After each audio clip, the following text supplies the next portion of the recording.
사랑하는 성도 여러분, 오늘도 하나님의 말씀과 하나님의 은혜가 여러분들의 삶의 자리에 늘 함께 하실 수 있기를 주님의 이름으로 간절히 축원합니다.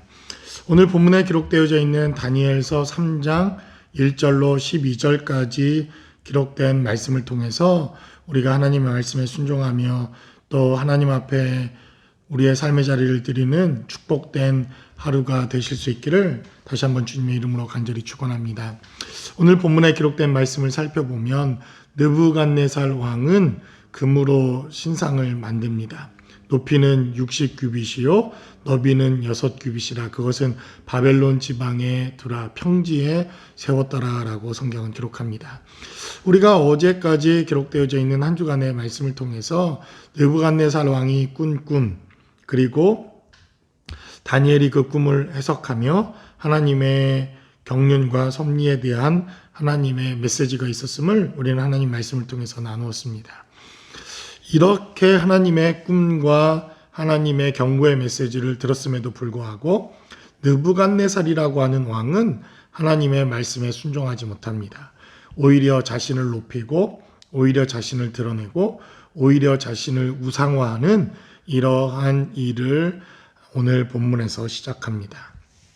그래서 우리가 계시의 말씀을 듣는 것, 계시의 말씀을 우리가 받는 것, 하나님의 계시와 하나님의 뜻을 아는 것도 중요하지만 그 말씀대로 실천하고 그 말씀대로 행하는 것은 더 중요합니다. 오늘 본문에 기록된 메시지대로라고 한다면 느부갓네살 왕은 하나님으로부터 꿈도 받았고 그 계시의 메시지도 들었습니다. 분명히 내 나라가 일어날 것이지만 하나님의 나라가 영원할 것이며 하나님의 나라만이 영원한 나라임을 어제 우리는 본문에 기록된 말씀을 통해서 나누지 않았습니까? 그런데도 불구하고 느부갓네살 왕은 여전히 하나님 앞에 불순종합니다. 그래서 오늘 본문이 기록된 대로 금으로 신상을 만들었으니 높이는 60규빗이다 이렇게 되어 있습니다. 한 규빗이 여러분들의 팔꿈치에서부터 요 손끝 어른에 해당되어지는 것이 한 규빗으로 이렇게 되어져 있습니다. 그러니까 60규빗이니까 약 50cm를 더하면 5, 6, 30, 약 3m 정도의 큰 금으로 만든 신상을 만들었다. 이렇게 성경은 기록해 놓습니다. 그리고 2절로부터 이 모든 것에 절하도록 그리고 낙성식에 참여하도록 성경은 이렇게 증거하는 것을 봅니다. 3절에 기록된 대로 이에 총독과 수령과 행정관과 모사와 재무관과 재판관과 법률사와 각 지방 모든 관원이 느부갓네살이 세운 신상의 낙성식에 참여하여 느부갓네살 왕이 세운 신상 앞에 섰다. 성경은 이렇게 증거합니다. 하나님의 계시의 메시지를 들었고 다니엘이라고 하는 하나님의 사람을 통해서 그들은 분명히 이 계시의 메시지의 뜻이 무엇인가를 들었음에도 불구하고 불순종하고 많은 누를 범하고 맙니다. 참으로 안타까운 일입니다.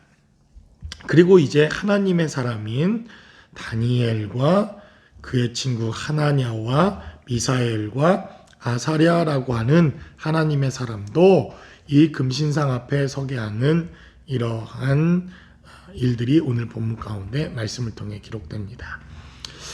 여러분, 오늘 본문에는 12절에 기록된 대로 유다 사람 사드락과 메삭과 아벳느고다 이렇게 성경은 기록하는데 우리가 이미 2장 17절에 기록된 대로 이들이 원래 가지고 있었던 본래의 이름이 다니엘서 2장 17절에 기록됩니다.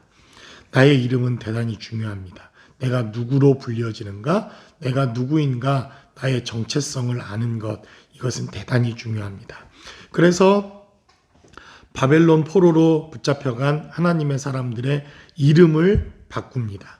예전에 일제시대 때에도 창시계명이라고 해서 일본 사람의 이름으로 바꾸어 우리 한국 사람들의 정신과 문화와 생각을 말살하려고 하는 이러한 정책들을 펴는 것을 봅니다.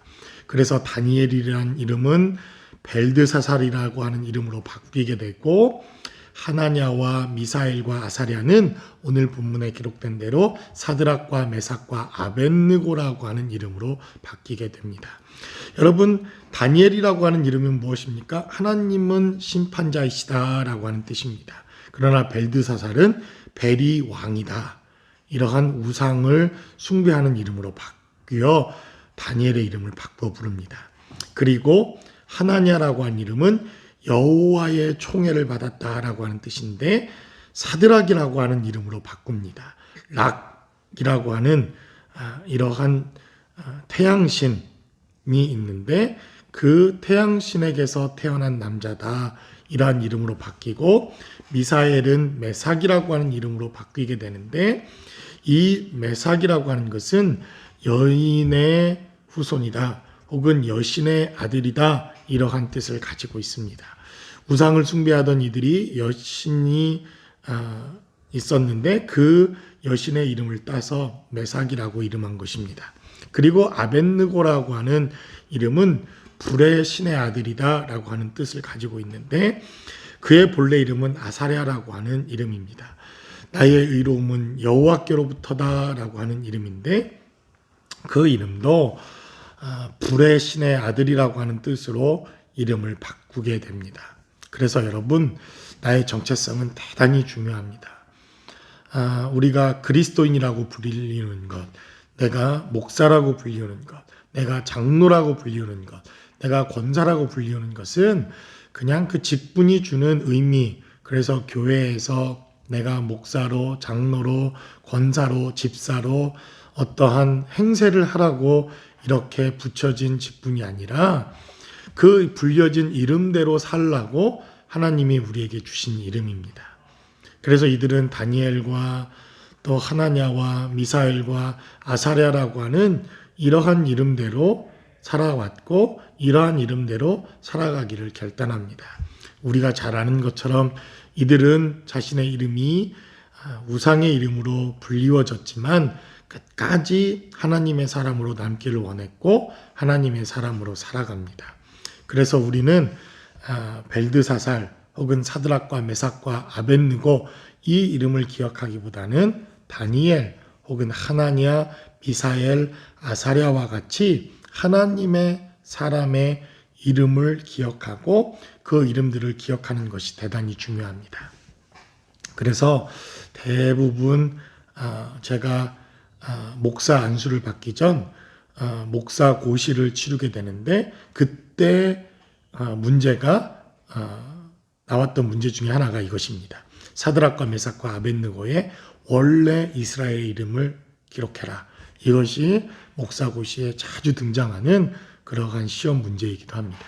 다만 이것이 우리에게 목사고시를 치르는 이러한 문제라기보다 이름, 어떤 이름으로 불리워지는가, 이것은 대단히 우리에게 의미가 있는 것입니다. 아브람을 아브라함이라고 불렀고 사레를 사라라 불렀고 사울이 바울이 됐던 것처럼 우리의 이름이 하나님의 사람으로 불리워지고 하나님의 사람으로 기억되는 것, 이것이 우리의 삶의 자리에 저는 필요할 줄로 믿습니다.